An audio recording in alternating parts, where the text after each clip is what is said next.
Bonjour tout le monde. Dans cette vidéo, je vous propose un exercice pour les élèves de première année baccalauréat. L'exercice concerne l'énergie cinétique, l'énergie potentielle et l'énergie mécanique d'un pendule simple. Donc, c'est un extrait d'un devoir. Un pendule simple est constitué d'une boule de masse. Voilà la masse de la boule constituant le pendule accroché à un fil sans masse. Donc, le fil il est sans masse. De longueur 1 mètre. Pendant G est égal à 9,8 mètres par seconde au carré, ou newton par kilogramme, c'est la même chose.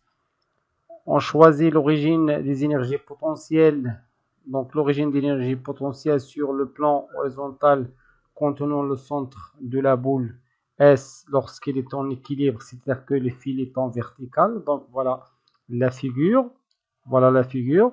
Donc la ligne, le plan horizontal, c'est l'origine des énergies potentielles, c'est-à-dire sur ce plan, EPP est égal à 0 lorsque le fil est tendu.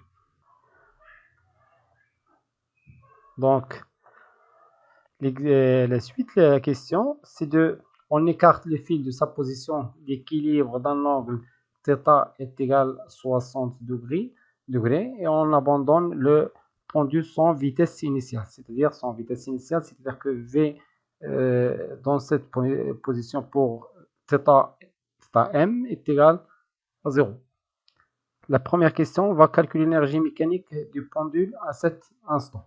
Voilà, calculons l'énergie mécanique du pendule à cet instant. On cherche donc l'énergie mécanique pour θ, pour θ est égal à θm. C'est-à-dire, dans cette position, voilà θ qui varie. Pour θ est égal à θ max, on cherche l'énergie mécanique. On sait que l'énergie mécanique est égale à l'énergie cinétique plus l'énergie potentielle.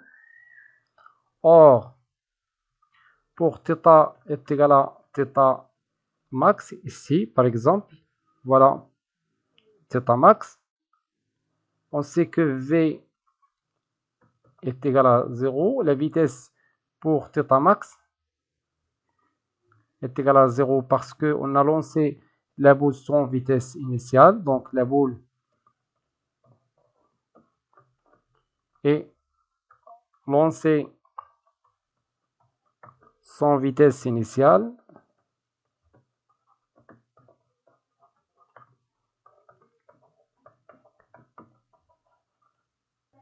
Dans ce cas, l'énergie mécanique pour θ est égale à θ max est égale seulement l'énergie potentielle pour θ est égale à θ max.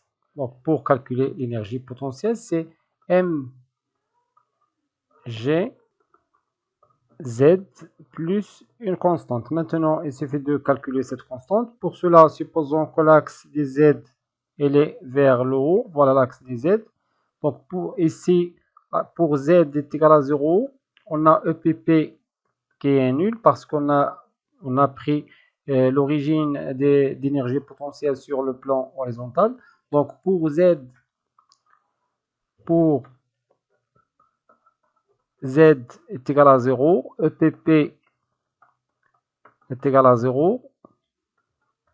Donc, C, la constante, est nulle.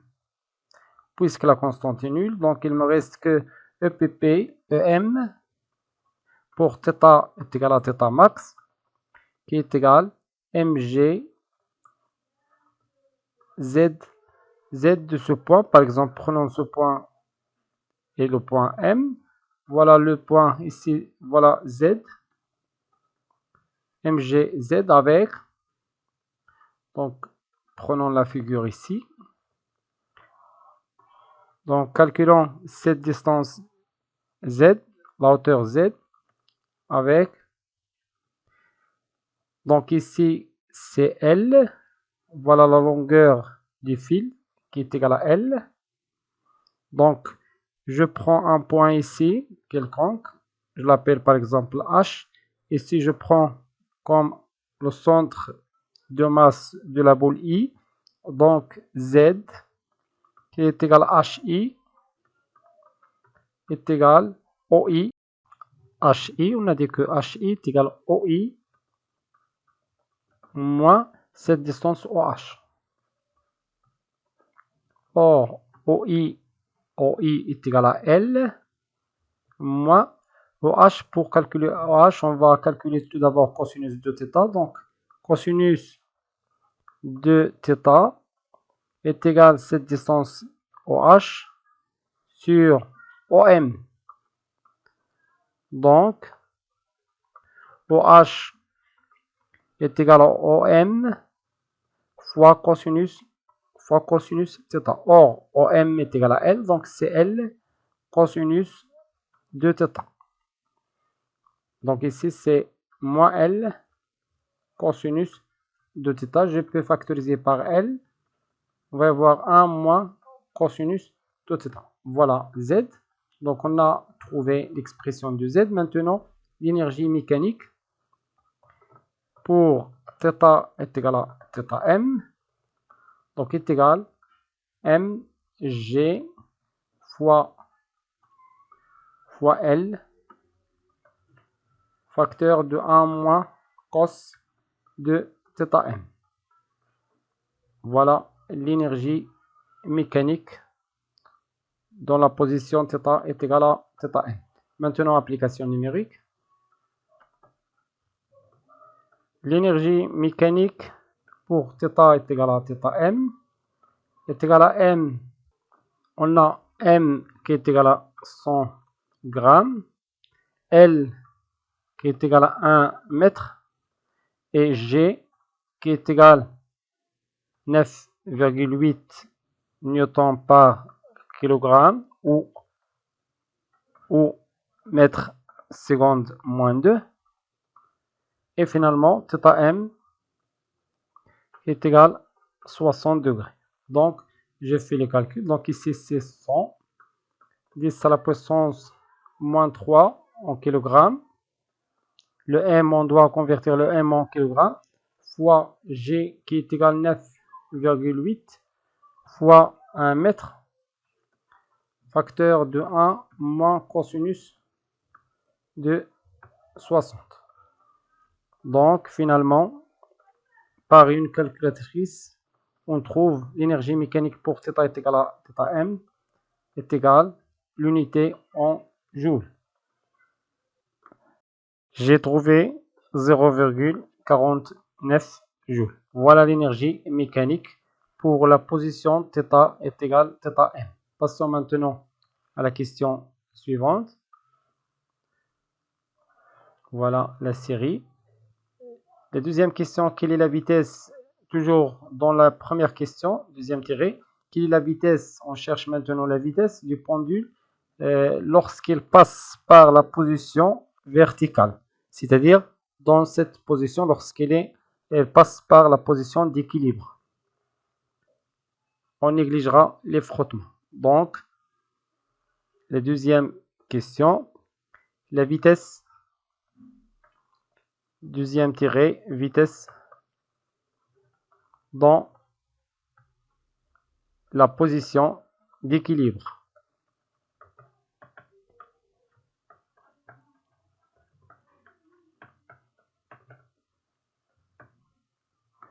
Je prends la figure de tout à l'heure. Donc voilà la figure. J'ai deux positions. Une position de départ qui est, je l'appelle par exemple ici le point M. Ici le point, je l'appelle par exemple I. On sait que l'énergie mécanique en M, on a déjà calculé l'énergie mécanique en M, c'est-à-dire pour θ est égal à θm, on a trouvé 0,49 joules. Et l'expression qu'on a trouvée, c'est l'énergie mécanique en M est égale à mgl facteur de 1 moins cos θm. Maintenant, on va calculer l'énergie mécanique au point I. On sait que l'énergie mécanique au point I est égale à l'énergie cinétique au point I plus l'énergie potentielle au point I. Or, le plan horizontal, c'est EPP ici est égal à 0. C'est le plan référence de l'énergie potentielle, donc cette énergie est nulle.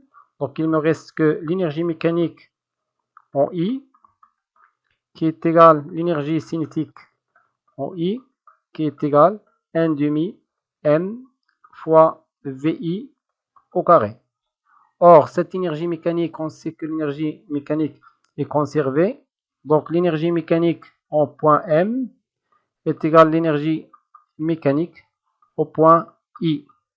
Donc, 1 demi, l'énergie mécanique au point I, c'est 1 demi MVI au carré, qui est égal à MGL, facteur de 1 moins cos θ de M. Donc, je peux simplifier par M. Donc, V, l'expression de VI au carré est égale à 2 fois GL, facteur de 1 moins cos θm. Donc, VI est égal à la racine de 2 fois G fois L, 1 moins cos θm. Avec toujours G qui est égal à 9,8 newton par kilogramme ou mètre seconde moins 2. L qui est égal à 1 mètre et θm qui est égal à 60 degrés. Donc, application numérique. J'obtiens V de I. La vitesse au point I, au point d'équilibre, est égale à 2 fois 9,8 fois 1 facteur de 1 moins cos de 60. Donc, par calculatrice, je trouve V de I est égal à 3,13 mètres par seconde. Voilà la vitesse à la position d'équilibre. Maintenant, la question numéro 2. On place au point I tel que, c'est-à-dire je place le pendule vers le point I tel que OI est égal à L sur 4. Donc voilà, cette distance est égale à L sur 4. Une petite bouteille, figure 2, on cherche à savoir jusqu'à quel point M, la boule pourra remonter.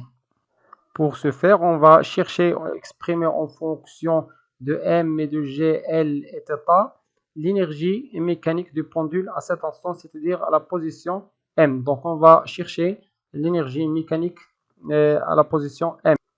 Donc, deuxièmement, l'énergie mécanique en M. On va utiliser la figure. Dans cette figure, la figure numéro 2, prenons ici le point M. Dans cette position, on va calculer l'énergie mécanique. Ici, je l'appelle par exemple le point A. Ici, c'est le point I. Voilà, θ. Donc, je fais projeter M sur l'axe vertical. Ici, je prends par exemple H. Donc, on sait que l'énergie mécanique au point M est égale à l'énergie cinétique au point M plus l'énergie potentielle au point M. Or, on a dit que V au point M sera nul pour θ est égal à un θ max quelconque. Donc, l'énergie mécanique au point M, c'est la limite des oscillations de la boule, est égale seulement l'énergie potentielle dans la position M. Voilà, on va calculer maintenant l'énergie potentielle. Donc, prenons cette longueur est égale à Z. Donc, on a dit que l'énergie potentielle, on a déjà calculé la constante qui est nulle. Donc, c'est directement CMG Z. Avec Z est égal à HA. Et HA, bien sûr, est égal IA moins cette distance moins H moins IH. Or, la distance IA, on a dit que d'après l'énoncé que OI est égal à L 1 sur 4 de L, c'est-à-dire que IA est égal à 3 quarts de L. Donc ici 3 sur 4 L moins IH. Donc IH, pour calculer IH, on va utiliser le cosinus de θ. Donc on a dit que cosinus θ est égal à IH sur IM. Donc IH à quoi est égal? Est égal à IM fois cosinus de θ. Or, IM est égal à 3 quarts de L. Donc c'est moins 3 quarts, ici 3 sur 4 L fois cosinus de θ. Donc 3 sur 4 L cosinus de θ. Donc je peux factoriser par 3 quarts L, facteur de 1 moins cosinus de θ. Donc est égal, finalement l'énergie mécanique au point M est égale mg, je peux mettre ici 3 sur 4 L fois 1 moins cosinus de θ. Voilà l'énergie mécanique au point M. La question suivante, la dernière question. Maintenant, en négligeant les frottements, calculez la valeur maximale de θ. La valeur de θ. Donc, si on néglige les frottements, si les frottements sont négligés,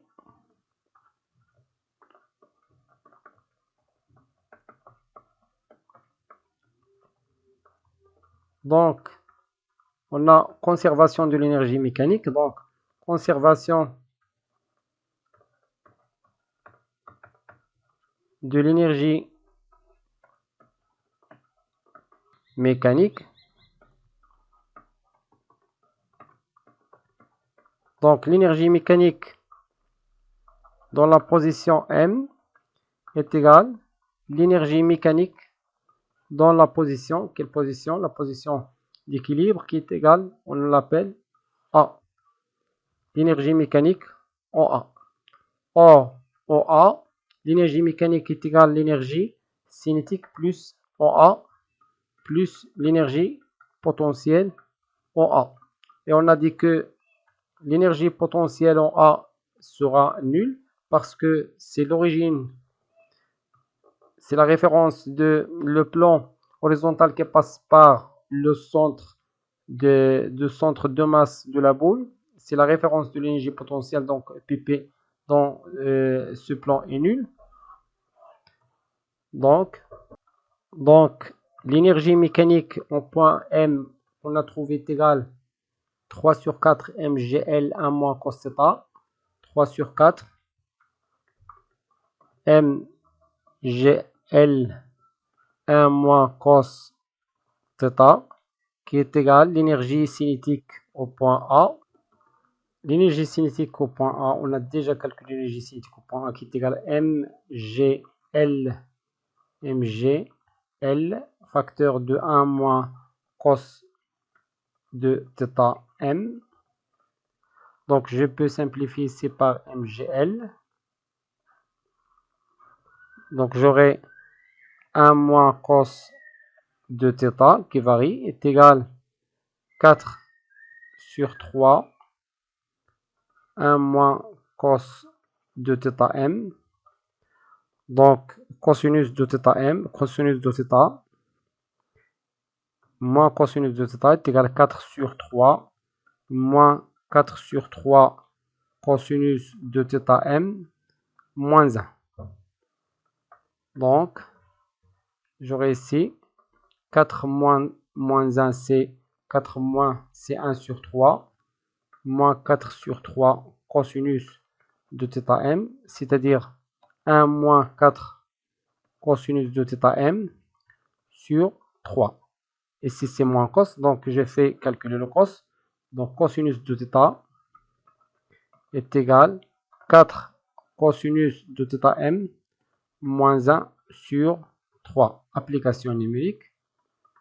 Donc, j'aurai le cosinus de θ qui est égal 4 fois cosinus de 60 moins 1 sur 3. C'est-à-dire que cosinus de θ est égal à peu près est égal à 1 sur 3.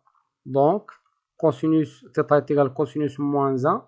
Donc, θ est égal cosinus moins 1 de 1 sur 3. C'est-à-dire que θ est égal à peu près 70,5 degrés.